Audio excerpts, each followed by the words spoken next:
हर हर नमः पार्वती पतये हर हर महादेव தென்னாடுடைய சிவனே போற்றி தென்னாட்டவர்க்கு வரைவா போற்றி சொற்றுனை வேதியள் சோதிவானவன் பொற்றுனை திருந்தடி பொருந்த கை தொழ சொற்றுனை வேதியள் சோதிவானவன் பொற்றுனை தீருந்தடி பொருந்த கை தொட கற்றுனை பூட்டிவோர் கடலில் பாய்ச்சினோ கற்றுனை பூட்டிவோர் கடலில் பாய்ச்சினோ நற்றுணையாவது நம சிவாயவே நற்றுணையாவது நம சிவாயவே.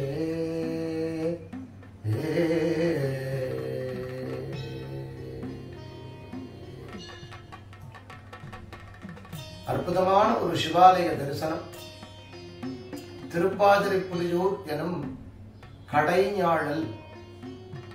கடைஞாழலூர் எனும் பெயரே மருவி கடலூர் என அழைக்கப்படுகிறது. நடுநாட்டிலே அமைந்த ஆச்சரியகரமான புண்ணிய திருத்தலம். யுகங்களுக்கெல்லாம் முன்னால் தோன்றப்பட்டது எனும் பெரும் பெருமைக்குரியது.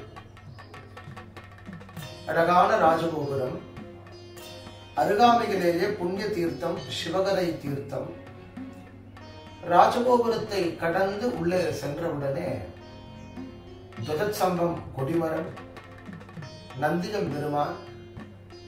அதை கடந்து பிரதானமான வாயிலே நுழையும் போது மனமொழி மொழிகளால் இறைவனை சிந்தித்து அங்கேயே இறைவனுடைய திருக்காட்சி தருவதை போன்றிருக்கக்கூடிய ஒரு அமைப்பு.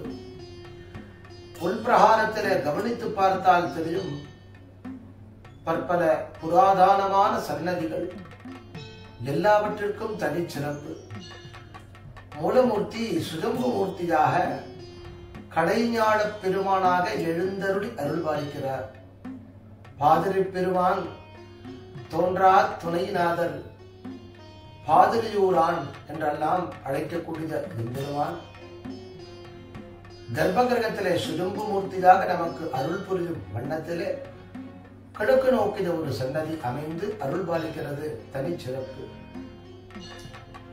ஆலயத்தை வலம் வந்து நமஸ்கரித்து அமைதியாக அமரும் பொழுது ஏற்படக்கூடிய ஒரு பரமானந்தம் இவ்வாலயத்திலே நம்முடைய மனதிலே தோன்றக்கூடிய பயமெல்லாம் நீங்கி மனதிலே அமைதி கிடைப்பதற்கு உரித்தான ஒரு சிவாலயம். அம்பிகையினுடைய பள்ளி அறை சுவாமியினுடைய உள் பிரகாரத்திலே அமைந்திருப்பது தனிச்சிறப்பு. அம்பிகையினுடைய பள்ளியறை என்று நாம் சொல்லும் போது ஜெகன்மாதாவான அம்பிகையே இங்கு பள்ளியறைக்கு எழுந்தருளுகிறார். எல்லா சன்னதிகளிலும் எல்லா ஆலயங்களிலும் அர்த்தஜாம பூஜை முடிவடைந்தவுடன் அர்த்தஜாமத்திற்கு என உரித்தான அந்த மூர்த்தி சொக்கரோ திருவடியோ, பள்ளியறைக்கு உரித்தான மூர்த்தியோ சிவபெருமான் பல்லக்கிலே எழுந்தருளி அம்பிகையினுடைய சன்னதிற்கு உள்ளே இருக்கக்கூடிய பள்ளியறைக்கு எழுந்தருளுவது வழக்கம். ஆனால் இங்கேயோ உமையம்பிகையே பள்ளி அறைக்கு எழுந்தருளுகிறார். சுவாமியினுடைய சன்னதியிலே அமைந்திருக்கிறது. இப்படி அமைந்திருக்கக்கூடிய பாடலீஸ்வரர் என புராதனமான திருநாமத்தோடு நமக்கு அருள் வழங்கும் அந்த மூர்த்தியை வணங்கி உமையம்பிகை சன்னதி, அருந்தவநாயகி, பிருகநாயகி என்றெல்லாம் அழைக்கக்கூடிய ஜெகன்மாதா நின்ற திருக்கோலத்தில தனிப்பெரும் கோவில் கொண்டு அருளாட்சி புரிகின்றார்.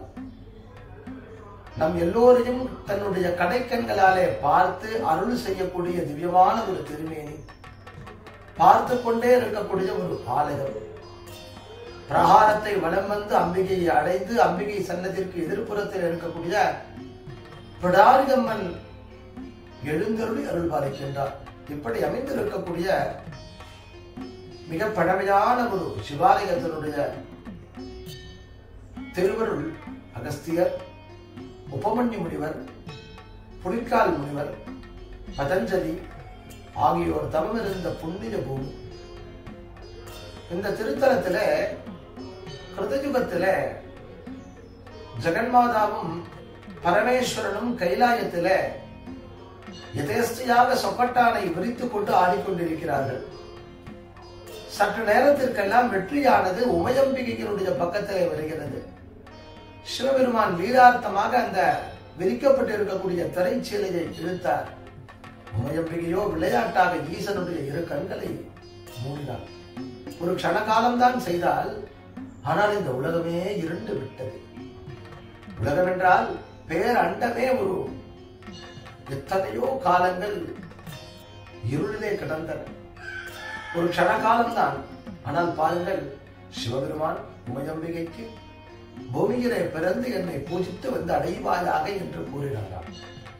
நாம் எவற்றை செய்தாலும் அவற்றிற்கு பிரதிபலன் உண்டு. ஜெகதம்பிகை பூமியிலே உழன்று பற்பல சிவத்தலங்களை பூஜித்து கடலூர் எனும் இந்த திவ்ய கஷேத்திரத்திற்கு எழுந்தருளி, இங்கே தான் எழுந்தருளிய உடனே சிவகரை தீர்த்தமான இறைவனை கண்டபொழுது இடது கண்ணும் இடது தோலும் துடித்தன. ஆக இங்குதான் நாம் ஈசனை காணப்போகிறோம். மணலினாலே இறைவனை பிடித்து ஆலிங்கனம் செய்து தொழுது வணங்கி வலம் வந்து நமஸ்கரித்தார். அரூபமாக காட்சி கொடுத்தார் இறைவன். அரூபமாகவே ஜெகன்மாதா பூஜித்தார் என்ற மரபும் உண்டு. ஆகவே தான் 1000 கலைகளை உடைய இந்த தலத்திலே 1000 கலைகளை உடைய அம்பிகை அரூபமாக தானே எழுந்தருளி அருள் புரிகின்றார். ஈசனோடு உமையம்பிகையும் ஐக்கியமான இடம் என்கின்ற ஒரு பெரும் பேர் இந்த தலத்திற்கு உண்டு. இந்த தலத்தை நாம் மனதால் நினைத்தாலே நமக்கு முக்தி கிடைக்கிறது, மனதில் அமைதி கிடைக்கிறது, பரமசாந்தம் உண்டாகிறது. இப்படி அமைந்திருக்கக்கூடிய உன்னதமான ஒரு சிவாலயத்திலே தான் திருமாலுக்கு அருள் புரிந்திருக்கிறார் இங்கே ஈசன். பிரம்மா ஆதி காலத்திலே மரங்களாகவே தேவர்கள் எழுந்தருள் இறைவனை பூஜிக்க வேண்டும் என பிரார்த்தித்துக் கொண்டதற்கு இணங்க பாதிரி மரமே ஸ்தல விருட்சமாக அமைந்து இறைவனுக்கு பாதிரிவனநாதர் என்கின்ற திருநாமமும் பாடலீவனேஸ்வரர் என்ற திருநாமமும் வழங்கப்படுகிறது. இங்குதான் அப்பர் பெருமான் மகேந்திரவர்மன் பல்ல காலத்திலே கல்லிலே கட்டி கடலிலே விட்டிருந்த பொழுது வருண பகவான் அந்த கல்லை ஓடமாக மிதக்கச் செய்து அப்பர் பெருமான் ஏறிய இடம் இன்றைக்கும் இருக்கிறது. அப்பர் பெருமான் கரையேறிய இடம், அப்பர் பெருமான் அப்பரே என அழைத்து சங்கல்பித்த இடம் என்று சொல்லுவதும் உண்டு. இத்தனை சிறப்புகளை உள்ளடக்கிய திருப்பாதிரி புலியூர் எனும் கடலூர் திருத்தலத்தை நாமும் மனதால் நினைத்து தொழுது வணங்கி அருள் பெறலாம், ஆனந்தமடையலாம். வருவோம், ஆனந்தமடைவோம். இறைவனுடைய திருவடிகளை பத்திர புஷ்பத்தை சாற்றி நமஸ்கரிப்போம். ஓம் நம சிவாய, ஓம் நம சிவாய, ஓம் நம சிவாய.